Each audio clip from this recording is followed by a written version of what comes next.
Welcome to The Beat. I'm Ari Melber, and tonight Donald Trump is losing again, including in key areas where he has tried to use or allegedly abuse government power to go after foes. But against those losses, he is doubling down on the so-called retribution tour. So it's really a story of two sides of the same coin. Here's how Politico, the nonpartisan Washington outlet, puts it. We've hit, quote, full throttle as they report the revenge campaign is expanding by the day with an ever-lengthening list of targets. And this is something we've seen not only this week, but over the past several weeks. Trump sometimes loses. Some folks fight back. Some judges and courts agree with the people fighting back against what in some cases has been found to be government abuse or illegal and unlawful efforts to go after people. But then Trump, unlike really most modern presidents faced with setbacks, doubles down further. The testing sometimes courting defiance. Testing the limits of what not only Trump but his aides can do in clearly risky ways, as some people win when they fight back. The former FBI director's use of the term 86 has sparked something totally different, totally new, unprecedented, an investigation by the Trump administration. One of the real problems we have in this country right now is the use of the president's power aiming at individuals who don't have my background or experience. U.S. Attorney Alina Habba has announced charges against New Jersey Congresswoman LaMonica McIver. This is not typical to charge a member of Congress, and neither is the way the Justice Department rolled it out. It's political intimidation, and I'm looking forward to my day in court. For suing her on that day's incident for a related, now collapsed case and arrest the same day of the Newark mayor. We agreed to dismiss the case collectively. I mean, obviously, it was a baseless case. The executive branch weaponizing government. When you look at the investigations, it's a lot of critics of Donald Trump and Democrats. Those who break the law should be prosecuted. The Harvard community is reeling this morning after the Trump administration revoked its ability to enroll international students. This is authoritarianism on steroids. There you hear it. The escalation, what critics and foes call authoritarian tactics, even as in the first run, the early days, as we wrap up a week where the big case against a Democratic mayor was yanked by the Trump DOJ itself. We heard him there in that montage. That's the Newark mayor.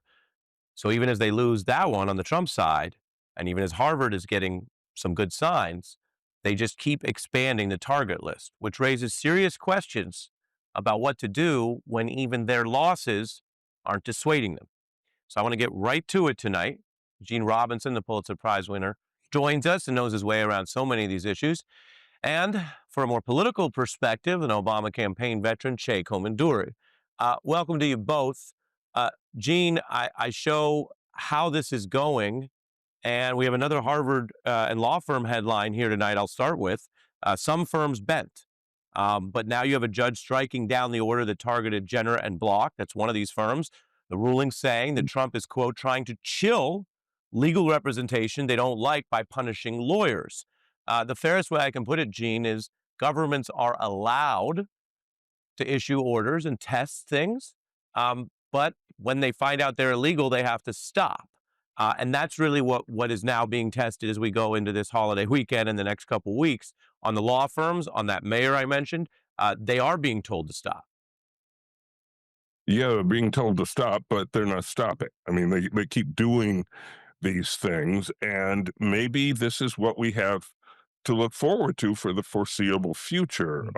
This isn't so much testing the boundaries of what of executive power, of what the president can do, because in some of these cases he's being told, absolutely, you can't do this, and yet he does it to somebody else, or he does it maybe in a slightly different way, or he does it more, and says, well, can I get away with that? And so the courts once again have been the sort of final protection, our final protection against really an out of control executive, and this may have to go on for a while, because I don't know how you make him stop other than telling him no, no, no.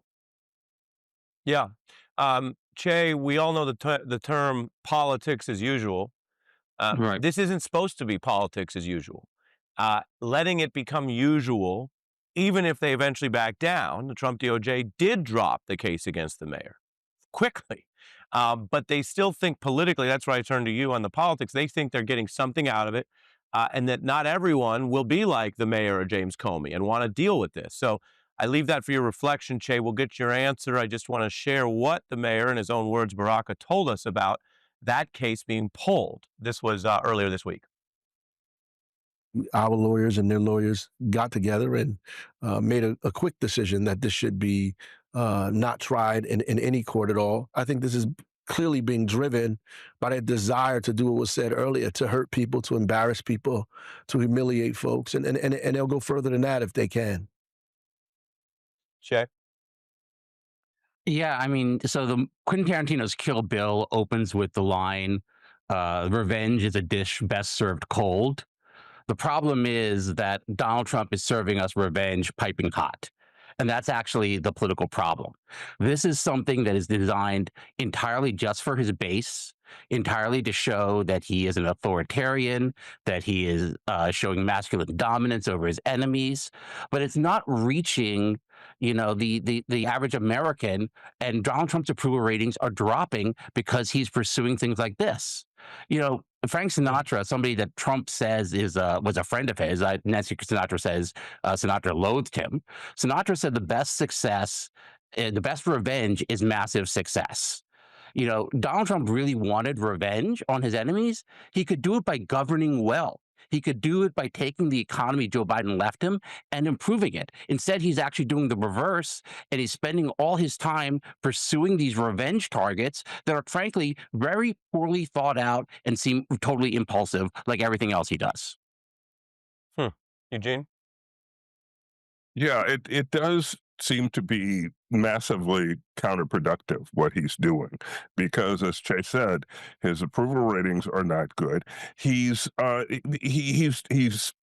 doing these crazy things with the economy that make everything worse rather than better. Today, he announces 50% tariffs, and then Scott Bessent takes it back, and then he says, no, really, we're going to do 50% tariffs against Europe, and the markets fall. I mean, and that's not a good look for this president who just so loves to portray himself as successful in all things, especially as successful in business. Again, is it just impulse, or does he think there's actual political gain in all of this? I'm not sure, but it's clearly not really working in his benefit. Right. I mean, and it can be both. There may be someone who thought, well, let's have an immigration-related clash. They've clearly courted that in going after a local judge. That case is murkier. And now 2 indictments in the ICE facility clash, which was not murky. Many accounts discredited the legal claim by the DOJ. And as I mentioned, 1 case dropped. And so it may be, to Gene's point, both. It may be that they thought, oh, this is immigration, we want to push that issue, yada, yada. But then some incompetent people rushed the arrest without finding out that there was public video evidence showing the authorities welcoming the mayor in, which is the opposite of trespassing. Che, I want to turn to another setback that Trump just got today by giving you a tough quiz that you may not get. And we won't be disappointed if you don't get it.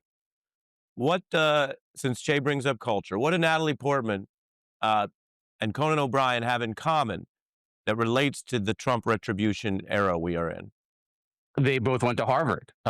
You know, Natalie Portman attended, I believe, from 2000 to 2004. She's a movie star that in the movie Social Network they talk about as being the most famous person on the campus. And Conan O'Brien also. There you go. So I'll jump in. You got it. Yes. They both went to Harvard, and they both came from other countries. A lot of Americans like how they've contributed to this country. But they're one of the many talented people who came here legally, I should mention, and in demand. Harvard's not that easy to get into. And so the way that the Trump administration thought it would, quote, punish Harvard as they are in this standoff over even larger issues was shut down their ability to bring in future students from abroad to Harvard. Now, the government does have wide authority in general on that. For example, if there's a security reason, that's hard to overcome. But this looked so punitive that here's the headline from the New York Times, and this is breaking today. Judge blocks new Trump effort to bar international students at Harvard. Che, another area where they're losing in court, and the chosen battle lines are no longer Venezuelan alleged gang ties, but rather whether Americans like Conan being here.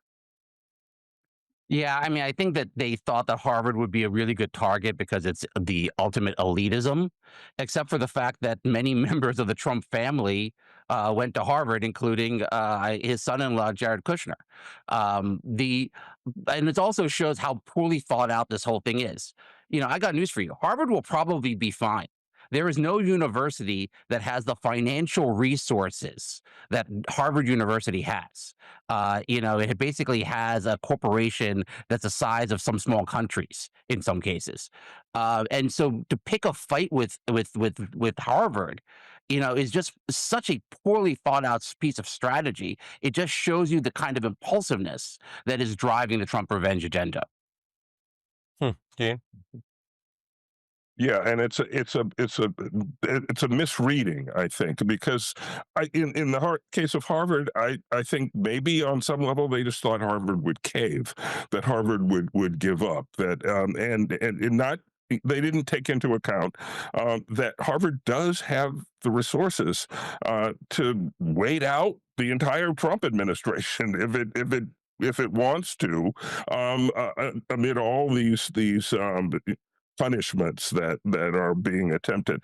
So it was just a bad strategy to begin with, to pick on somebody who's big enough to hit you back. Yeah. And they're hitting back, and they have the resources, and it looks like now they have the law on their side. Gene Robinson and Che Komanduri, my thanks to both of you. Have a great long holiday weekend. We have a lot more coming up, including the crackdown on the Trump corruption, the calls of swampiness, and later tonight, a name you almost certainly know and remember. We have the real Aaron Brockovich, whose real-life activism led to the legendary film. I want you to think real hard about what your spine is worth, Mr. Walker. Or what you might expect someone to pay you for your uterus, Miss Sanchez. Then you take out your calculator and you multiply that number by 100. Anything less than that is a waste of our time. Health and safety rules back in the spotlight and crosshairs under the Trump administration. Ms. Brockovich joins us when we're back in 90 seconds.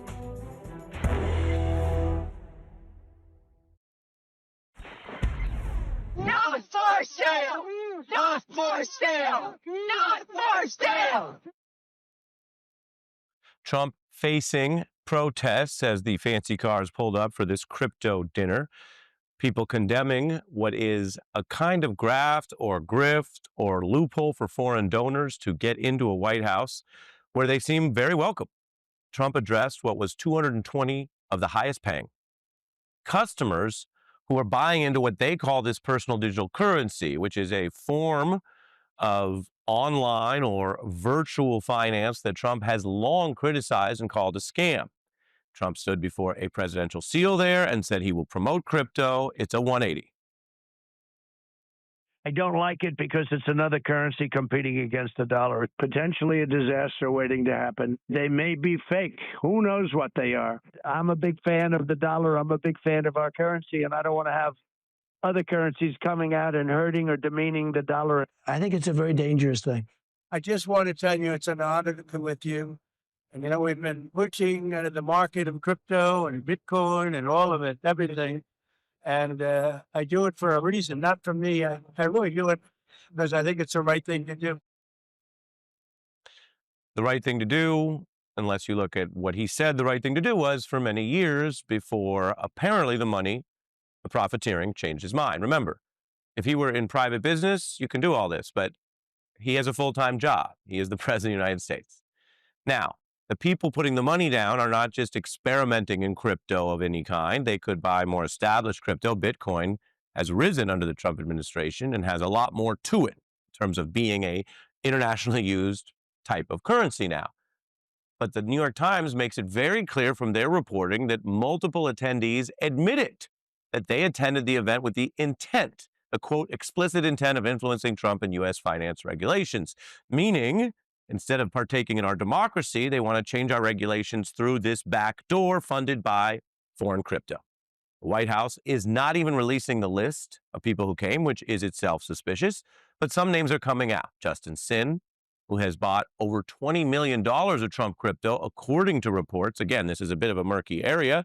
He was accepting a gold watch last night for being the #1 purchaser among this large group. Sun is a foreign investor. The Wall Street Journal notes that the feds, under the Securities and Exchange Commission, sued him in 23 for fraudulently manipulating the market. That was their allegation at the time in the civil suit. That case has been paused.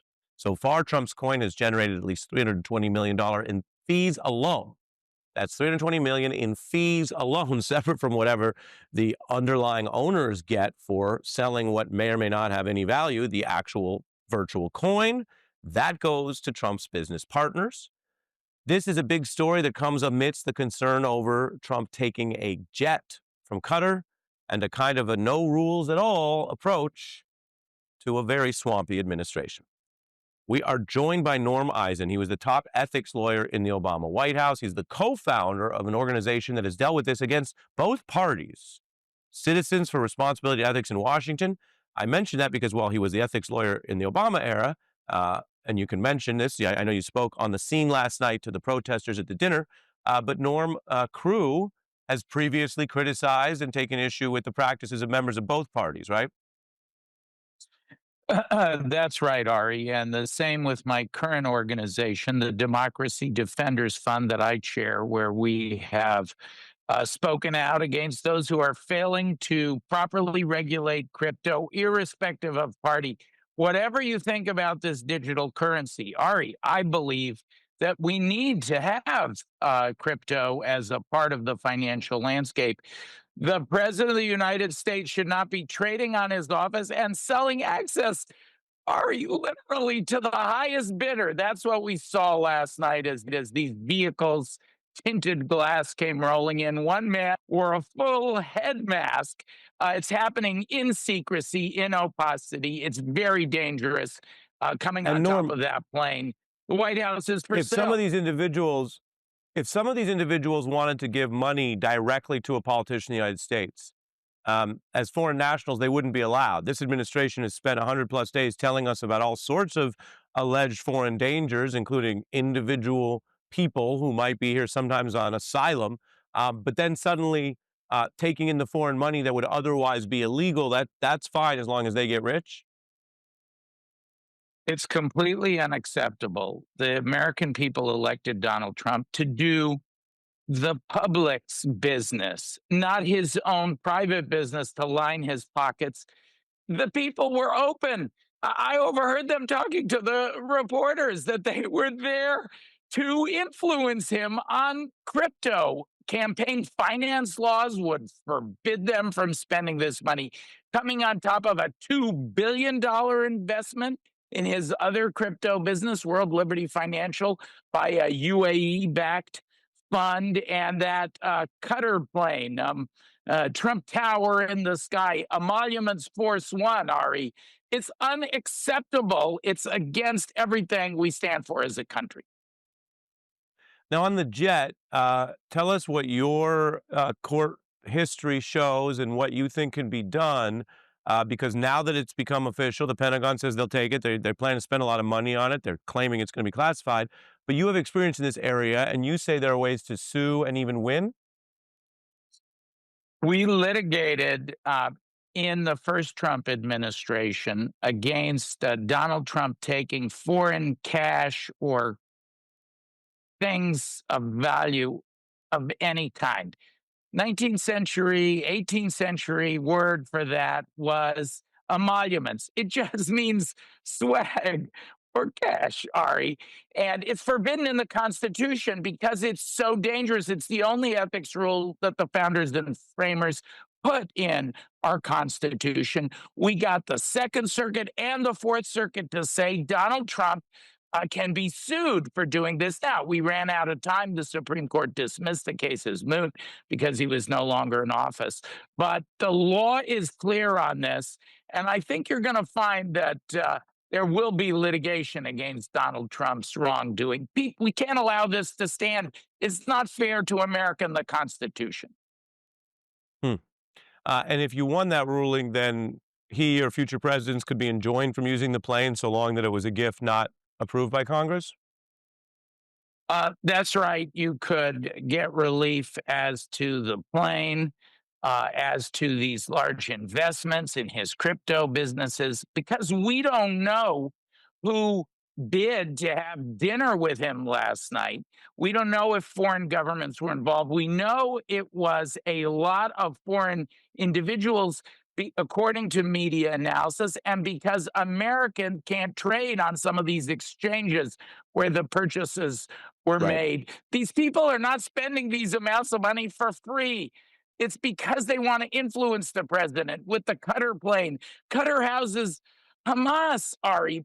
These are very complex relationships. It's very dangerous for the American people what Donald Trump is doing. And I do think the Constitution contemplates remedies. We were winning last time. Trump escaped by leaving office. I think you're going to see more litigation this time around. Yeah. Well, that's exactly why I wanted to check in with you. The ethics issue is clear. Constitution bars it, but you have the experience. A lot of folks see folks talking on the internet or podcasts or TV, where it may be. We appreciate how you talk, but also how you walk, because you've been working on this ethics field, and we'll find out if those suits begin. We'll check in with you again. Have a good weekend, Norm. Thanks, Ari. Absolutely appreciate it. Norm Eisen, always good to catch up with him.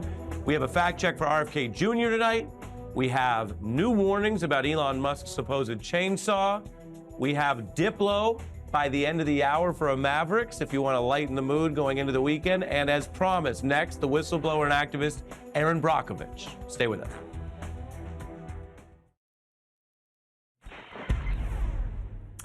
We hear a lot about the Donald Trump energy, the personality, the clashes, the retribution, which is important. Indeed, part of that was our top story tonight. There's a lot of other activity going on that can affect your life. We covered the budget this week and healthcare, but it could also affect your safety, your kids, and it could take years to land. There has been a push to gut regulations. The White House wants to repeal rules on health, food, workplace safety, transportation.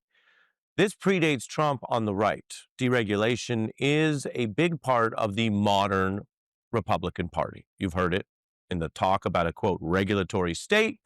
You saw it with Elon Musk basically saying that the chainsaw that he thought was cool is a chainsaw for cutting regulations and rules. The implication being that basically all government rules are somehow bad. Trump's top health aide is gutting research for how baby formula safety is considered and studied. Seems like something most people would just be against.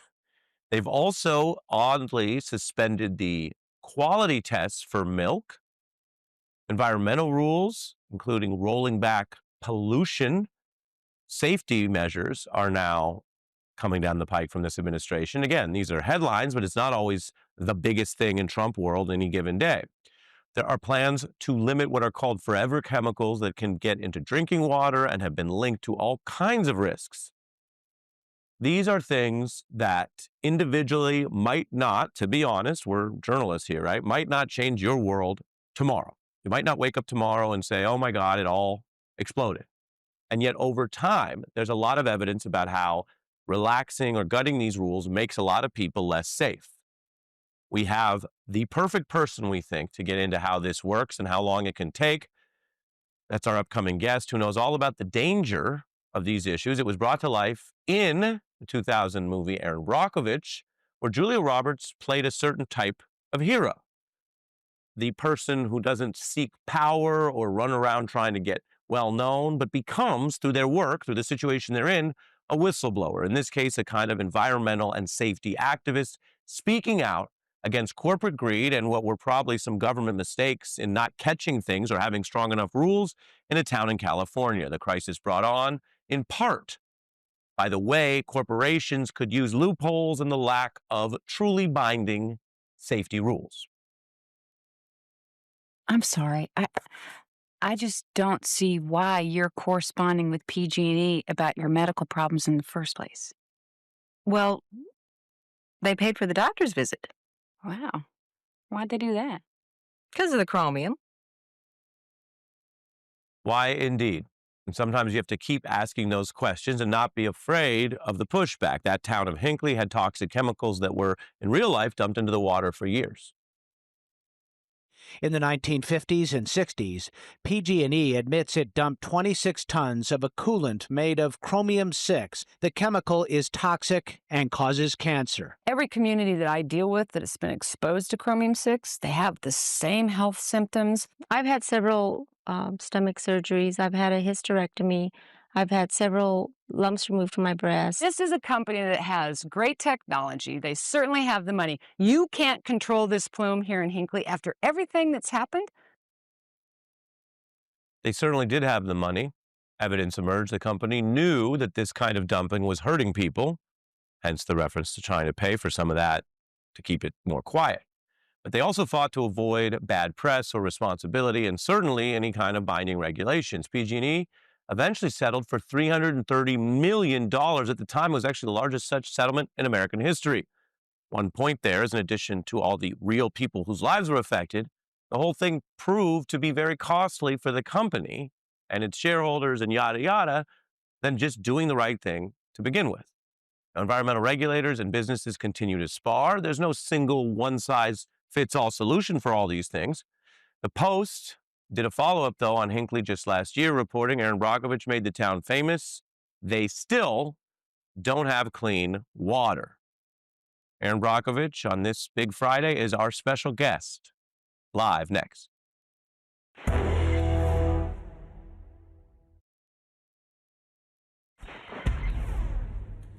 In a fight over rules and safety, we have a great guest tonight. Erin Brockovich is a consumer advocate, environmental activist, and she has a Substack, The Brockovich Report, where she hosts weekly live chats. You can find that by Googling or going online. Thanks for being here. Hi, Ari. Thanks for having me. I have many questions, but we did the setup, so I'll give you the floor first. What are you thinking and seeing right now? Well, I did watch your setup, if you will, and my hands started sweating because I'm pretty frustrated about the situation. And if you're going to talk about deregulations, some people might not like the response that I have. I'm not going to overreact to the deregulations. We've been here before. We've seen it before. But my frustration is about regulations. And I've had a unique experience since the film came out and staying in my career for 30 years through 7 administrations.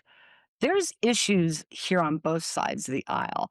And the political leadership can lend to more problems. They can be as guilty of kicking a can down the line as a corporation can. And what I've observed in 30 years over and over and over again, even when we have regulations with no oversight, they're worthless. And if these regulations had been working all this time, you and I would not be sitting here having this conversation 30 years into it. Well, we might, because I love the movie, so any excuse to book you. Thank you. But I take your deeper point. Well, let's ask about the. Let me ask you about the corporate side, because we showed that, and what we saw is that even if you don't do a human accounting, even by just financial accounting, when they get caught, it would have been better for them, cheaper, to do it right from the jump. So is your concern then that no matter who's president, not enough of them are getting caught, so they look at it, if they're being inhuman or unethical, however you want to call it, they look at it as just gambling because they'll get away with the other stuff? Well, somebody's not learning their lesson. I believe that there's kind of an old corporate theory in play that plays itself out politically and within our regulatory bodies as well. And that was the Ford Pinto theory. Not everybody's old enough to know that one. I am, hello. Where they had the gasoline tank in the back, and when you rear-ended it, it blew up. But the company's decision was it was cheaper to run it and face the litigations than fix the problem. We have a huge problem here in this country with failing infrastructure. Every situation I've been involved in, I could go to all the fires, we could go to the water systems, we could go to lead in the water, we can talk about forever chemicals, we can go all the way back to Hinckley, began with infrastructure failures. And then having regulations and then having no oversight, we continue to repeat the pattern.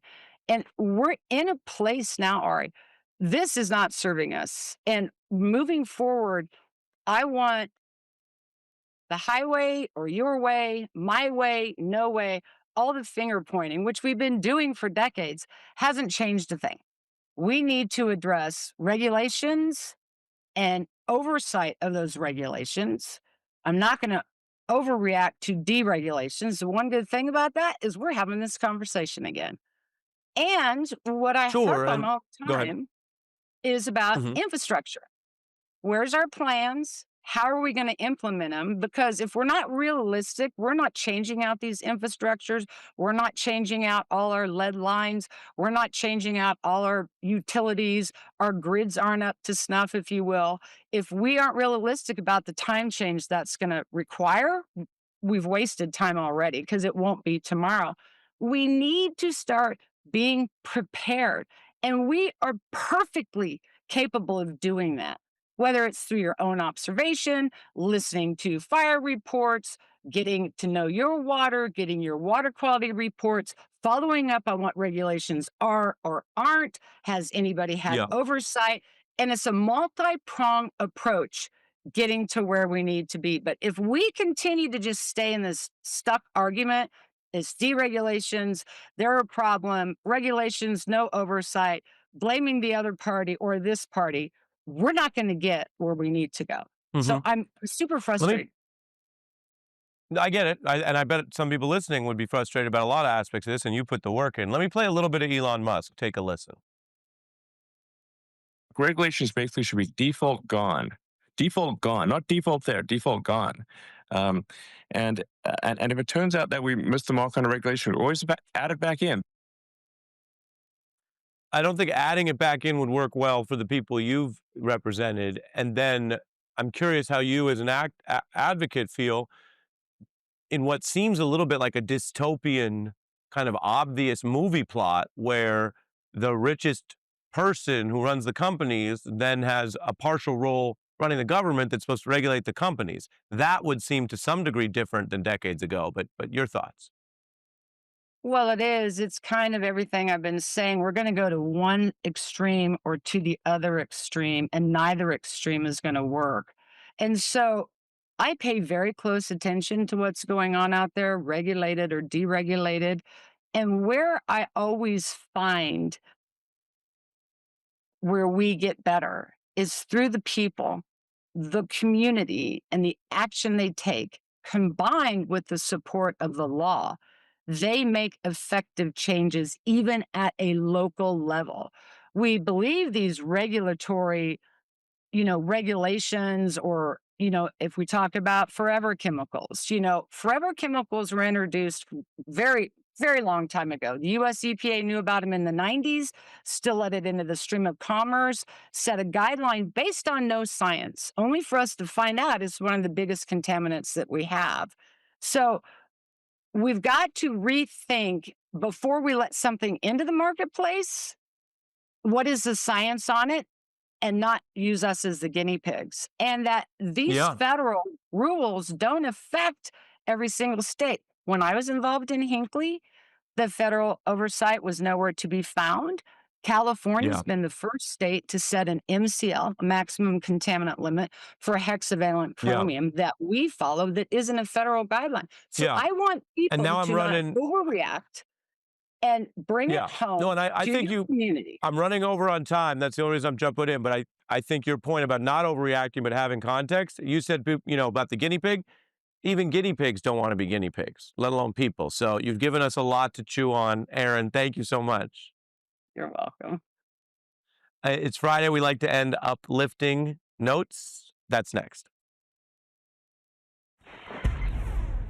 Welcome to Mavericks with Ari Melber. We are joined by a renowned and multifaceted artist, DJ, producer, Diplo, three-time Grammy winner, 34 platinum records and counting. He's collaborated with artists across basically any genre you might name. To pick a few, we've got Madonna, Usher, Bieber. The smash hit Lean On is not only certified diamond, but we can tell you a little music history. In 2015, it was the most listened to streaming song on Spotify at that time, topping what was then a huge milestone of 1 billion streams. The listens keep coming. We are thrilled to welcome Diplo to Mavericks. Thanks for being here. Anytime, man. Thanks for having me. People know your hits, and people know more of your hits than they might realize, by which I mean that you've worked in so many different formats, duos, collaborations. I just want to play a couple of Diplo hits. Let's take a look. Let's run them. Where are you now that I need you? All we need is somebody to lean on.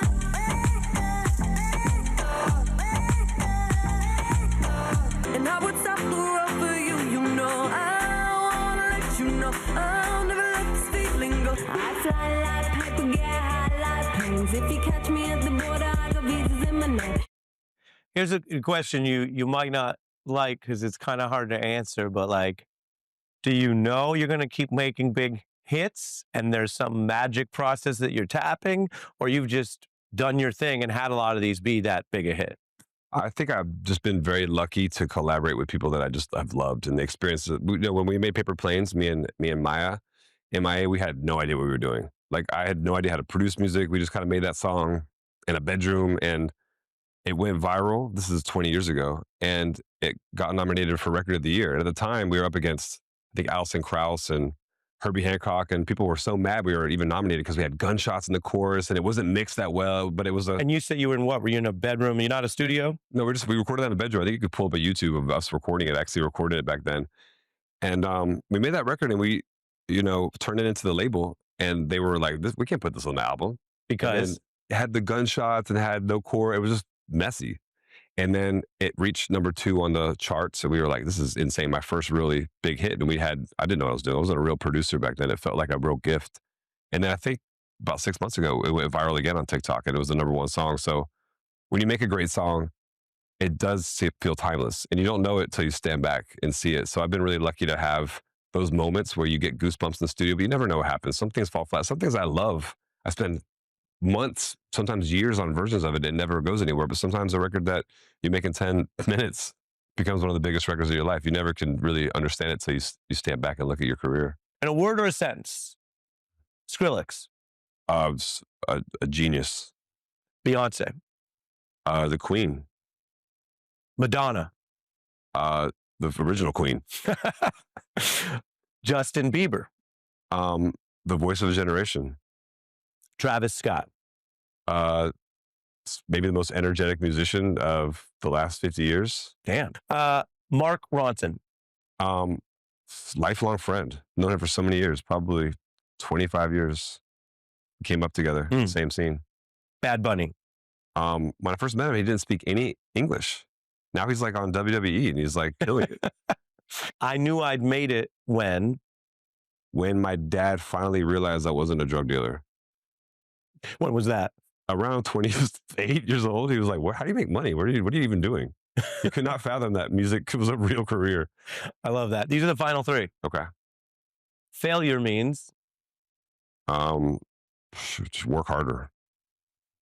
Success means? Not much. For real? Yeah. It's in the word itself, I feel like is it's too precious. I think you got to find something better than that. You got to just find contentment. That's probably a better answer. Respect. Being a Maverick means? I only know it because of Top Gun 2. And I love, that character. But I think it just means, making your own lane. You are like a super runner, healthy guy, right? Someone might imagine they've heard Diplo's songs and collaborations. They know you DJing, but they might not realize that you're like a full-on health nut. So tell me about what you're doing with run clubs. people are more health nuts than I am, but I've been running for years. I ran from, in college in Philadelphia. I always felt like running was the one thing that was the great equalizer. Anybody could go out there. You don't need to have a gym membership. You can just get some shoes on and run. We started a run club about 2 years ago. We did 2 cities, and this year we expanded to 8. So we're doing New York. You might have the dates in the cue card. I think it's in November. I don't know. We're gonna run over in Queens. Great. And we have about 12 to 15,000 people. We run together, and then we have a party. So you're going home by noon. This pretty amazing property and music studio that you've been building. The video here, I'm going to let it run for a minute. It's courtesy of Architectural Digest because you invited them in. You call it Pompeii. Yeah. You spent up to 10 years in development. Just tell us what this means to you as a creative place first. That video is really cool because at the first time I rode that horse. It wasn't very cooperative, but I got some control over him. And as you see, we're riding through the farm there. We have bananas, pineapples, mushrooms. It's about 55 acres. Wow. And I'm from the East Coast. I'm from Florida, and I live in LA for the last 15, 16 years. That's kind of where you have to go to be in the music industry, I feel like. But I always wanted to be close to my family from Florida, and I just was going to move to Miami or something. And I just would go there, and I was thinking to myself, this is not a place where you want to be. It's like a weekend place. You can't stay in Miami more than 3 days. It kind of feels like crazy. I was always in Jamaica working. I owe a lot of my musical career to Jamaica. Major Lazer started there. Had some huge records there. Did big parties there. Been traveling there for 20 years, and I wanted to invest back in that country because it had given me so much. Diplo, thank you. Thank you, sir. All right.